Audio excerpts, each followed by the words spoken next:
Good morning, welcome to this session of the Welsh Affairs Committee in Committee Room 16. Delighted to welcome this morning former chairman of this committee and now the new Secretary of State for Wales, David T.C. Davis. Right Honourable, welcome. And your colleague Dr James Davis, Parliamentary Under Secretary of State and very recently appointed to the Wales office. So congratulations to you both and welcome. Delighted that you've given us your time this morning so soon into your time in office. Dr Davis, I don't know whether you have had time between the two of you and with your officials to work out different portfolios within the office. I mean, Dr Davis, are you able to kind of just give the committee a sense of what your priorities will be? Well, diolch yn fawr, Mr Cadeirydd. It's good to be back on, at Welsh Affairs Select Committee, having been a member between 2015 and 2017, and a huge honour to have been made Parliamentary Under Secretary of State. So I have a steep learning curve, clearly. We have had preliminary discussions about how various topics might be divided up, which obviously will need to be approved at higher levels. But I see myself very much as supporting the Secretary of State and trying to be proactive and flying the flag for Wales at the UK government level. Thank you very much. Simon Baynes, please. Thank you, Chair, and thank you, Secretary of State. Thank you, Minister, for giving us your time this morning. I'm particularly pleased to see that we now have what I think is the correct balance within the ministerial team of representation from both North Wales and South Wales. Sorry to put it in that order, but as a North Wales MP, I feel very strongly about this. And I feel that North Wales is perpetually underrepresented and underappreciated within the overall system of Wales. So could you, just as a general point to start with, maybe comment, both of you, on ways in which you would want to ensure that North Wales gets its fair share of attention and benefits within Wales overall? I should hand over to my colleague. Thank you, Simon, for your welcome. I mean, clearly, I'm a minister for the whole of Wales, and that mustn't be forgotten. But equally, as a North Wales MP, as you are, I have my own thoughts about opportunities for the region and risks for the region. And so, for instance, when it comes to transport infrastructure, for instance, you and I know how important that is to North Wales and the importance of plugging into Warrington and Crewe in terms of rail. We also know opportunities for energy, so the nuclear industry in Ynys Môn and Trawsfynydd, possibilities for additional wind power. Clearly, the Celtic Sea has the floating opportunity in southwest Wales, but in North Wales we have a 20-year history of wind power, with more, as you know, being put out at sea.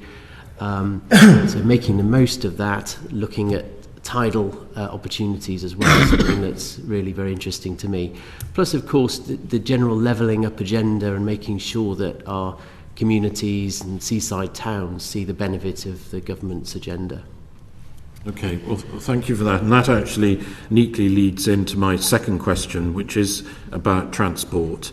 Transport for Wales made two bids to the Union Connectivity Fund, which sought to improve journey times on South Wales Main Line and enhance infrastructure in the Chester-Cheshire area. And what discussions has the Wales office had with the Treasury about the decision to decline both these bids? Go on, did you want to? In actual fact, I'm not certain that they have been declined. I think this is an ongoing process, and those bids, as I understand it, are very complementary to other work that's been ongoing. And so, certainly, Secretary of State and I have work to do to speak to DFT and ensure that wherever possible, work is progressed on plans such as those that you highlight. And two final questions, Chair.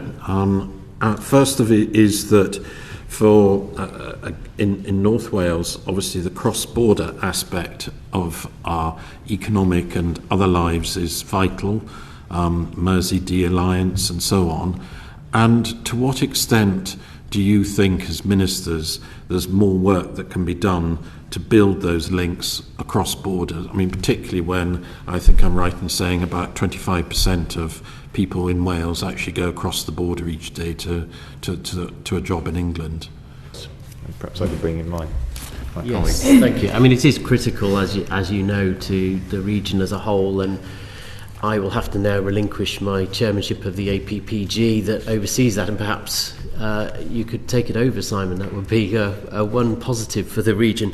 But the agenda, particularly in relation to rail, is so important, as you know. So I mentioned before Warrington and Crewe. Well, Warrington, of course, is where North Wales would link up with Northern Powerhouse Rail and northbound HS2, and Crewe for southbound HS2.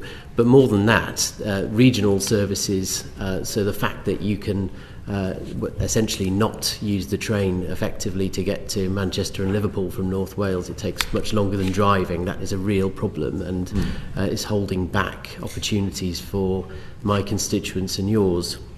So that is absolutely critical, and much of the infrastructure work that needs to take place is not necessarily in Wales. So I know there are bottlenecks at Chester Station, for instance, and electrification clearly needs to ultimately come through from Crewe and Warrington as well.